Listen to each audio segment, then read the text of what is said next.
Syrian government forces have taken control of the al-Tanf military base. This after the withdrawal of US troops. An estimated 200 US troops have been redeployed from the base. That's after nearly 10 years of control. At one point, about 2,000 American military personnel were stationed there. The remaining US troops have been redeployed to another base, which is known as Tower 22. That's near the demilitarised zone on the border between Jordan and Syria. Well, al-Tanf sits on a strategic location in southeast Syria, near the borders of Jordan and Iraq. And it was re-established during the civil war in 2014, primarily as a hub for US-led operations against ISIL fighters. US forces also used it to stop weapons smuggling by Iranian-backed armed groups in Syria, and it proved crucial for Jordan in securing its northern border. So let's explore this further, what it's all about. Heidi Pett joins us now from Aleppo city. So Heidi, first of all, what's changed in the US strategy, in the American strategy for them to hand over the Tanf base to the Syrian army, especially in the light of the fight against ISIL?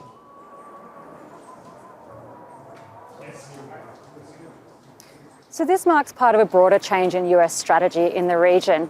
And we've seen that specifically in the fight against ISIL. They've moved away from their partnership with the Kurdish-led SDF in the northeast of the country. And that's part of why we've seen this massive exchange of territory in the last couple of weeks. And they're moving towards a partnership with the Syrian state headed by President Ahmed al-Sharaa. Part of that was his visit to Washington in recent months, where he formally signed on and made Syria part of the international coalition against ISIL. But even before that, we saw intelligence sharing and joint operations over the course of the last year. So this closure at al-Tanf is part of a broader drawdown in the region. We've seen them closing bases in Iraq across the border. The last US base in Iraq is expected to close by the end of the year. And a number of bases in Syria have been shut down in the past couple of weeks, including al-Shadadi in the east of Syria. We've seen them blowing up remaining material there in just the last couple of days. But this one today, al-Tanf, is quite significant because of the history of that base. It was a regime base then taken over by ISIL, which was part of that massive territorial expansion in 2014. When the Americans took it off them, they were stationed in there using it to fight against ISIL, and they were also training Syrian rebel groups and fighters who were stationed inside that base.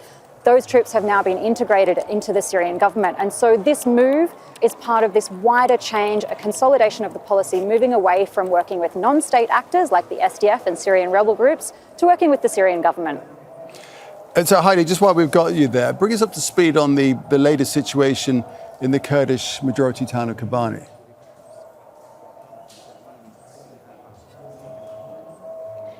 Residents inside Kobani tell us that the humanitarian situation is still quite dire. There's thousands of displaced people, and they report shortages of essential goods like food and clean water. We've seen the Syrian Arab Red Crescent making deliveries there just yesterday in a large convoy.